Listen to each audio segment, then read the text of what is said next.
क्या क्या? तो आंसी का मौन व्रत शुरू हो चुका है। फिर से एक बार चालू रिकॉर्डिंग में आंसी कन्फेस कर रही है कि वो मौन व्रत लेने वाली है, खाली आंसर के टाइम पे। ऐसा है आंसी? हाँ या ना तो बोल ही सकते हैं। ऐसे चीट रख तू ऐसे।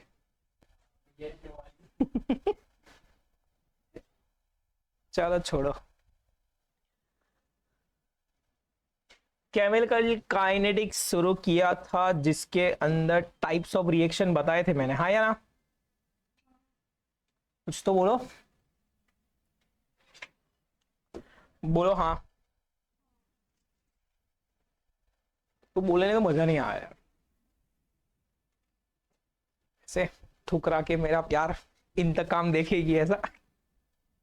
समृद्ध जैसा सॉन्ग है ना, सी भी ऐसा ही कुछ चाहती है। चलो ये रख दे उसको। लास्ट क्वेश्चन का क्या मतलब समझू? मतलब मैं तो सारे दर्शक रुके हुए हैं करण के पीछे। कोई इज्जत ही नहीं रखी। पढ़ाओ आप, पढ़ाना हो तो। ऐसा हो गया ये, हमें पढ़ना होगा तो पढ़ लेंगे। एक तो बैठा हुआ ही है आखिरी में, तो क्या कुछ नहीं तो फिजिक्स खोल के बैठा है बेचारा। आज टेस्ट देने वाला है वो। क्यों? मतलब उतना फिजिक्स पर उपकार ज्यादा बढ़ेगा तुम्हारा। कितना पढ़ के आए हो घर से? बुक खोली थी? Very good. तुम देने वाली हो टेस्ट? नहीं, वो तो अंजू के लिए हाँ बोला था मैंने, और हाँ तो बोला ही कहाँ था।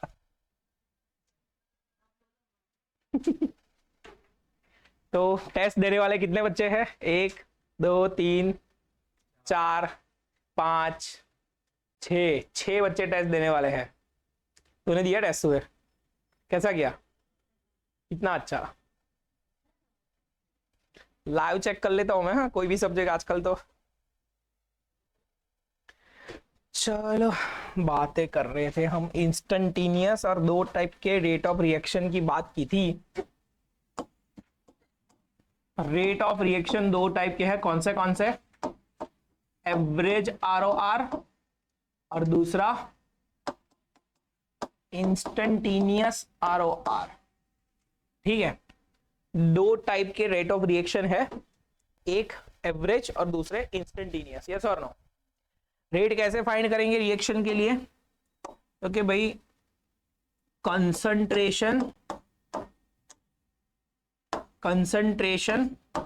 ऑफ रिएक्टेंट्स, ठीक है, कंसंट्रेशन ऑफ रिएक्टेंट, उसमें चेंज मतलब change in concentration of reactant upon time, इसी को हम लोग बोल देते हैं रेट ऑफ रिएक्शन। यस और नो? ऐसा बताया था ना कल? ऐसा नहीं बताया था? तो कैसे फाइंड करेंगे ऐसा बोला था मैंने। रेट ऑफ रिएक्शन कैसे फाइंड करेंगे रिएक्शन, केमिकल रिएक्शन के लिए? वही तो बोल रहा था, इतनी लवाई तो कल की थी उसके लिए। फिर से एक बार लवारी करेंगे। देखो, स्पीड कैसे फाइंड करते हैं? Distance upon time. यस और नो? मतलब रेट फिजिकली कैसे फाइंड करते हैं? Distance covered upon time taken. Yes और नो? अब डिस्टेंस कवर्ड इसमें तो क्या है, देखिए भाई मान लेते हैं यहां से ए पॉइंट से स्टार्ट होके बी पॉइंट तक रिएक्शन जा रही है। अब चेंज किसमें हो रहा है? तो अगर ये यहां पर रिएक्टेंट है, 100% हमारा रिएक्टेंट है, और यहां पर रिएक्टेंट कितना हो गया? 0 हो गया। यहां पर प्रोडक्ट हमारा 0 है, यहां पर प्रोडक्ट हमारा 100 हो गया। ठीक है, मैं चेंज कैसे चेक करूंगा कि भाई 100 में से कितना हुआ आफ्टर सम टाइम? मान लेते कोई एक पॉइंट ले लिया, यहां पर कोई एक पॉइंट यहां पर ले लिया, इस पॉइंट पे टाइम है 5 सेकेंड। ठीक है, टाइम क्या है? 5 सेकेंड। तो आफ्टर 5 सेकेंड मुझे इसका स्पीड ढूंढना है, तो मैं क्या करूंगा कि भाई आर इसमें से कितना हुआ, यहां पर 100 है, मान लेते हैं यहां पर 90 हुआ, तो मैं क्या ढूंढूंगा? Change in reactant. ठीक है, चेंज इन रिएक्टेंट, 100 में से 90 होने में कितना टाइम लगा, मतलब यहां पर 90 हो गया है ना, तो 10 जितना बचा, तो 10 होने में टाइम कितना लगा? 5 सेकेंड लगा। समझ में आ रहा है? यस और नो? तो ये क्या है? तो दिस इज सीधा सीधा change in concentration of reactant, yes और no, upon time required for this change. इसी को हम स्पीड बोलेंगे ना, इसी को हम लोग क्या बोलेंगे? Rate of reaction. सेम चीज क्या होती है? तो मैं रिएक्टेंट के पहले प्रोडक्ट ले लिया, change in concentration of product upon time, वही बात हो गई. यस और नो? समझ में आ रहा है? प्रोडक्ट का भी कंसंट्रेशन चेंज मान सकते हैं ना, मतलब प्रोडक्ट यहाँ पर 0 है, 0 से 100 होने में जितना टाइम लगा उतना उसका स्पीड. समझ में आ रहा है? ये तो सीधा सीधा ही है ना, इसमें किसी को डाउट है? नहीं है. चलो, इसके ऊपर से जो निकला इसको हम लोग बोलेंगे रेट लॉ. क्या है? Rate law. क्या होता है रेट लॉ? देखो भाई, इसका एक इक्वेशन बनाऊं मैं, मतलब जो चेंज हुआ है उसके अकॉर्डिंग, मतलब रेट ऑफ रिएक्शन फाइंड करने के लिए एक इक्वेशन बनाऊं, तो उसको हम बोल देंगे रेट लॉ. क्या होता है रेट लॉ? तो फॉर एनी रिएक्शन, मेरे पास एक रिएक्शन है, for any reaction R gives P, ऐसी रिएक्शन है, रिएक्टेंट में से प्रोडक्ट बन रहा है. तो क्या होगा? देखिए भाई, रेट लॉ क्या कहता है? देखिए भाई, वही अभी जो लिखा उसी को मैथमेटिकल फॉर्म में लिख दूंगा, change in concentration of R, change in concentration of R upon change in time. ठीक है, सेम चीज क्या है? मतलब ये है हमारा रेट ऑफ रिएक्शन, और सेम चीज क्या है? Change in concentration of P upon change in time. Clear है बात है? इसको हम ऐसे भी लिख सकते हैं कि भाई R2 minus R1 upon T2 minus T1, this is also equals to P2 minus P1 upon T2 minus T1. समझ में आ रहा है? यस और नो? आफ्टर सम टाइम जो भी हुआ वो, अगर मैं इसको ग्राफिकली दिखाऊं, अगर मैं इसको ग्राफिकली दिखा दूं, एक तरफ ले लेते हैं, इस तरफ ले लिया मैंने टाइम, इस तरफ ले लिया मैंने कंसंट्रेशन, तो क्या होगा? देखिए भाई, initially at time t equals to 0 second, at time t equals to 0 second, reactant यहां पर R है, फुल मतलब 100% है, ऐसा मान सकते हैं, जितना लेना था वो. तो this is concentration of R, धीरे धीरे धीरे डिक्रीज होता जाएगा. यस और नो? तो this is concentration of R. ठीक है, टाइम के हिसाब से धीरे धीरे कैसा हो गया? डिक्रीज हो गया. With the time concentration of P initially 0 था, विद द टाइम ये कैसा हो गया? इंक्रीज हो जाएगा. कंसंट्रेशन ऑफ P ऐसा हो जाएगा, इंक्रीज हो जाएगा. क्लियर है बातें?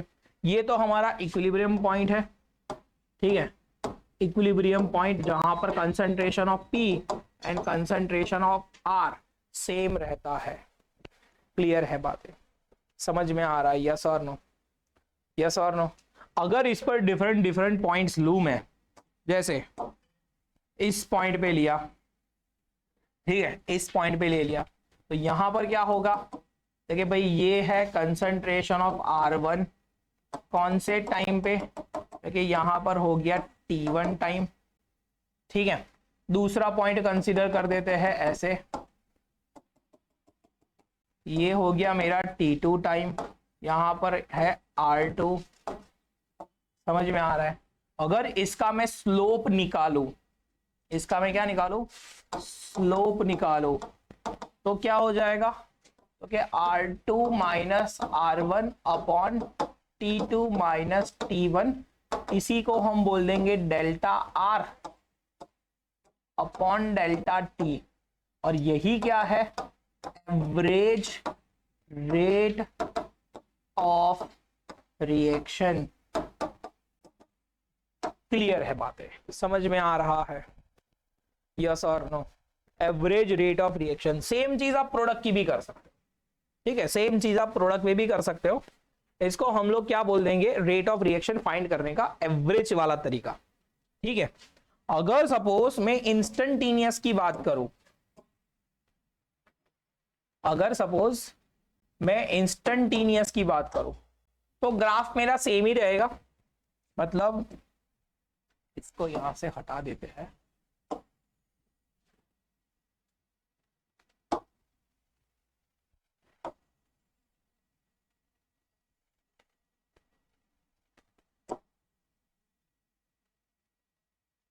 इधर ही पेस्ट कर देगा।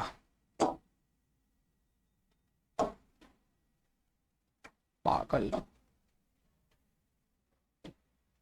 फिर से ड्रॉ करना पड़ेगा।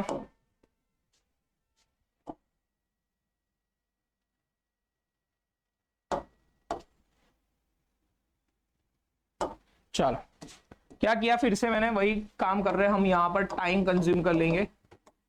यहां पर आ गया कंसंट्रेशन, ठीक है, ये हमारा रिएक्टेंट, ऐसे कंसंट्रेशन ऑफ आर। अगर इसके ऊपर एक पॉइंट ले लेता हूं मैं, ये वाला पॉइंट मुझे चाहिए, ये वाला पॉइंट चाहिए। इस पॉइंट पे एग्जैक्ट मुझे ढूंढना है कि मेरा रेट ऑफ रिएक्शन कितना है। तो इस पॉइंट पे मैं एज्यूम करूंगा एक टेंजेंट, टेंजेंट पता है ऐसे,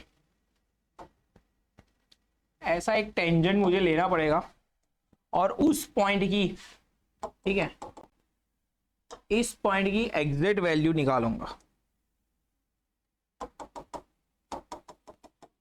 यहां पर टाइम टी, और इसका हो जाएगा ये स्मॉलेस्ट टाइम डी टी, और ये वाला हो जाएगा डी कंसंट्रेशन आर। क्लियर है बात? मतलब अगर सपोज इंस्टेंटेनियस, मतलब मुझे ऐसा समझो कि ये वाला जो है वो एवरेज है, ये कभी भी सही नहीं होता। मतलब एवरेज वाला तो क्या है, एग्जैक्टली मैंने कल ही बताया था एक एग्जांपल कि मैं 100 की स्पीड से आया हूं, तो वो 100 की स्पीड ऐसा नहीं होता कि हर बार 100 की ही होती है, तो वो तो मैंने गलत बता दिया ना। मतलब किसी को बताया तो शायद 80 पे ही आया हूं मैं, 50 पे ही आया हूं, कभी कभी 100 पे गया होगा, बट मैंने तो ऐसा 100 बता दिया था एवरेज निकाल के, कहा भाई एवरेज मैं तो 100 पे ही आया हूं, बट तुम शायद 90-95 पे भी आए हो। तो ये हमेशा कैसा होता है, ये इतना ज्यादा एक्यूरेट नहीं है। तो अगर इसकी एक्यूरेसी बढ़ानी है तो मैं क्या करूंगा, एक्यूरेसी बढ़ाने के लिए कि भाई हर 5 मिनट ये स्पान बढ़ाता जाऊंगा। मतलब इसमें मैंने क्या बताया था कि यहाँ पर पहला एक पॉइंट लिया था बड़ौदा, बड़ौदा से दूसरा पॉइंट ले लिया मैंने, यहाँ से धुमाड़ आता है ना इधर, हाँ, तो धुमाड़ ले लिया, धुमाड़ से तीसरा पॉइंट थोड़ा आगे का ले लिया, चौथा पॉइंट मैंने फिर आनंद का ले लिया, फिर नडियाद का ले लिया, फिर अहमदाबाद। तो अहमदाबाद पहुंचते पहुंचते 5-6 पॉइंट में इसको डिवाइड किया था, और वहां का एवरेज निकाल के बता दिया है कि भाई यहाँ पर इसके आसपास में इतनी स्पीड के था, इसके आसपास इतनी स्पीड पे था। बट अगर सपोज ये पॉइंट्स बढ़ा दूं, मतलब हर 5 मिनट, मतलब हर 5 सेकंड में मैं देखूं, आप ऐसा समझो, तो क्या होगा, तो इसके मैं बहुत छोटे छोटे पार्ट्स कर रहा हूं, ठीक है, क्या कर रहा हूं मैं, इसके बहुत छोटे छोटे पार्ट कर रहा हूं, ताकि मुझे ज्यादा एक्यूरेसी के साथ स्पीड पता चल सके। जितने पार्ट ज्यादा हो जाएंगे, मतलब इसका स्पान जितना छोटा हो जाएगा, मतलब ऐसा समझो कि ये ऐसा ग्राफ है, इसमें से सिर्फ मैंने इतना ही स्पान लिया, तो ये छोटा स्पान है।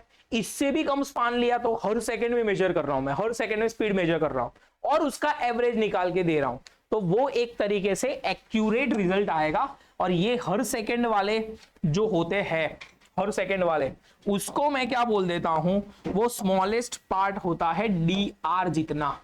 स्मॉलेस्ट पार्ट कितना होता है, डी आर जितना। समझ में आ रहा है, यस और नो? तो जो मैं ऐसा लिख रहा था स्लोप की वैल्यू, इसमें तो कुछ स्लोप वोप जैसा है नहीं, तो एवरेज के लिए मैं क्या लिख रहा था, तो कि भाई average rate of reaction equals to R2 minus R1, मतलब ये जो मेरा था R2 minus R1 upon T2 minus T1, उसको मैंने डेल्टा करके रख दिया, ये से जितने भी हो वो सब करके, मतलब delta R upon delta T ऐसा करके रख दिया था। बट इंस्टेंटेनियस के लिए क्या करूंगा, देखिए भाई इंस्टेंटेनियस के लिए ROR अगर फाइंड करना है तो मैं क्या करूंगा, d/dt ऑफ R। समझ में आ रहा है, यस और नो? ये है मेरा smallest time span, smallest time span. That means अगर मैंने टाइम की लिमिट लगाई, limit time t tends to 0 रख दिया, ठीक है, limit time t tends to 0 रख दिया, और उस केस में अगर मैंने रेट ऑफ रिएक्शन फाइंड कर लिया, इस केस में अगर मैंने रेट ऑफ रिएक्शन फाइंड कर लिया तो ये आंसर आएगा। समझ में आ रहा है? तो इसको हम क्या बोल देंगे, इंस्टेंटेनियस रेट ऑफ रिएक्शन। ठीक है, इंस्टेंटेनियस रेट ऑफ रिएक्शन मतलब टाइम t टेंड्स टू 0 पे, ठीक है, यहां पर ROR जो है इसको मैं ऐसे लिखूंगा, limit t tends to 0 delta R upon delta t। और इसका आंसर क्या मिल जाएगा मुझे, तो इसका आंसर मिल जाएगा dr अपॉन dt, और इसी को क्या बोल दूंगा, इंस्टेंटेनियस रेट ऑफ रिएक्शन। दो फॉर्मूला समझ में आने चाहिए मुझे, ठीक है, दो फॉर्मूला समझ में आने चाहिए। ये सब चीजें प्रोडक्ट के लिए भी हो सकता है, ये मैंने सिर्फ रिएक्टेंट के लिए लिखा है अभी, तो ऐसा सब प्रोडक्ट के लिए भी हो सकता है, सेम ही है, कोई फर्क नहीं है। क्लियर है बातें, समझ में आ रहा है? अब अगर इसके अंदर मैं देखो यहां पर ध्यान से, इसके अंदर ये कंसंट्रेशन कैसे हो रहा है, डिक्रीज हो रहा है, दिखाई दे रहा है, ये कंसंट्रेशन कैसा हो रहा है, डिक्रीज हो रहा है। मतलब मैं अगर R2 माइनस R1 करूंगा तो मेरा आंसर कैसा आएगा, नेगेटिव आएगा ना। मतलब इसमें, इस केस में क्या है, R1 is greater than R2 है इस केस में। मतलब मेरा जो आंसर आएगा वो कैसा आएगा, नेगेटिव में आएगा, और किसी का रेट नेगेटिव नहीं हो सकता, मतलब मैं -5 की स्पीड से नहीं चल सकता। समझ में आ रहा है? तो ये नेगेटिव साइन हटाने के लिए मैं रेट लॉ के अंदर पहले से ही नेगेटिव साइन को कंसीडर कर लूंगा। दैट मींस मेरा जो रेट लॉ है, ठीक है, मेरा जो रेट लॉ है उसमें मैं रिएक्टेंट के सामने कैसा रखूंगा, नेगेटिव साइन रखूंगा। क्लियर है बात है? ऐसा नहीं करना है, नेगेटिव साइन पहले से ही रखूंगा, क्योंकि हर बार किसी सबको थोड़ी पता है कि R1 माइनस R2 करना है मुझे। तो ये है रेट लॉ का फॉर्मूला। किसी के लिए रेट लॉ क्या हो जाता है, मतलब वापस से लिखे रेट लॉ, यहां पर लिख रहे हैं rate law for any reaction. कोई रिएक्शन ले रहा हूं मैं, धीरे चलने वाला बोर्ड, जल्दी करो। A plus 2B gives 2C। Rishabh नहीं आया है, A plus 2B gives 2C ऐसा लिखा हुआ है, देखना ध्यान से। इसके लिए रेट लॉ बना रहे हैं हम, रेट लॉ, ध्यान से देखना। चलो क्या करना है, तो क्या भाई, कंसंट्रेशन चेंज इन A, मतलब हमारा रिएक्टेंट अपॉन टाइम, ऐसा हो सकता है ROR, या क्या हो सकता है, B का भी हो सकता है, concentration change of B upon delta T, या कंसंट्रेशन चेंज इन C, ठीक है, अपॉन टाइम। ऐसा किसी भी आप कंसिडर कर सकते हो। चलो, जो रिएक्टेंट है उसमें कौन सी साइन लगानी है, हमेशा नेगेटिव साइन पहले से ही लगा देंगे, ठीक है।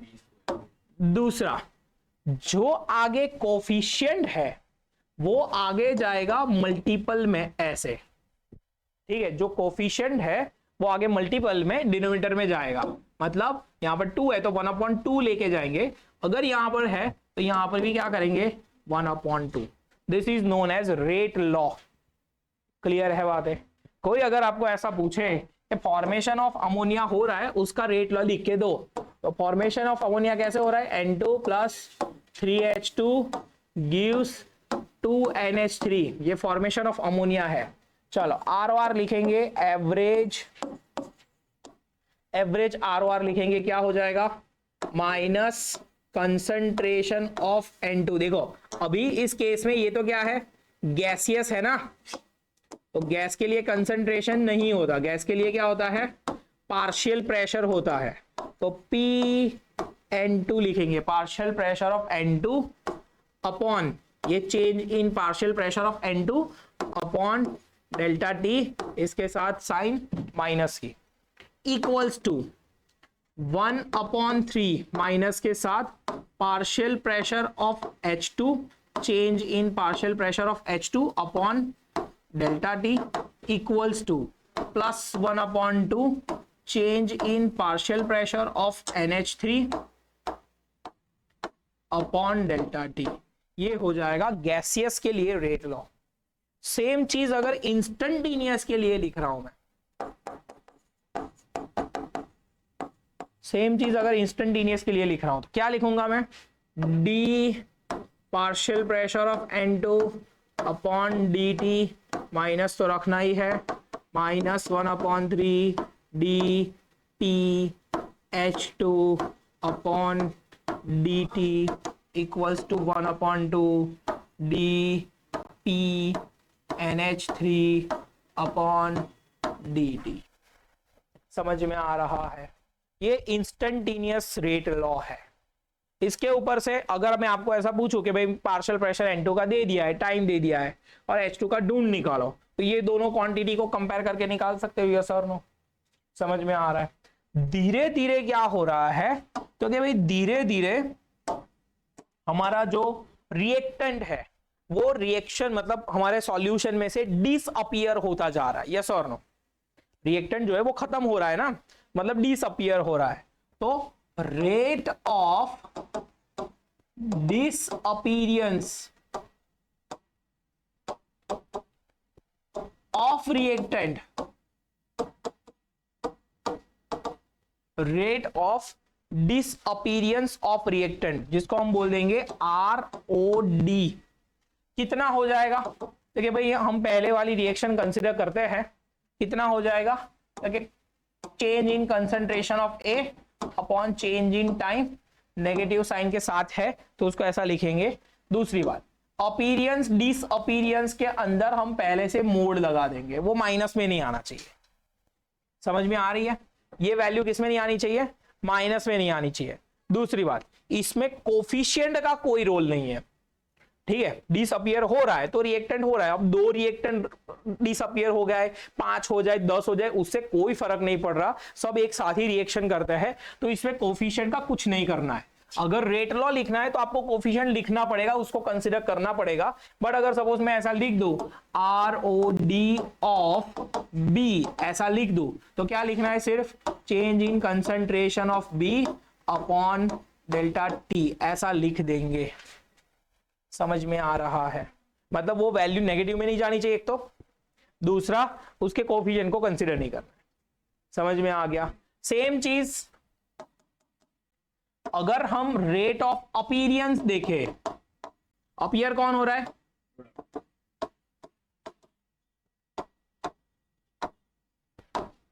अपीयरेंस का स्पेलिंग कैसा है? गलत है? हाँ, rate of appearance of products, इसको हम बोल देंगे ROA। यही सेम बात लिखेंगे किसमें? Concentration change of C upon T, ये हो जाएगा चेंज ROA। तो ROD ROA समझ में आ गया, यस और नो? पक्का लिखना है ये सब? चलो फिर लिख लेते हैं। ये सुबह से मध्य प्रदेश से कोई फोन कर रहा है, अभी उठा के बात कर ही लेंगे।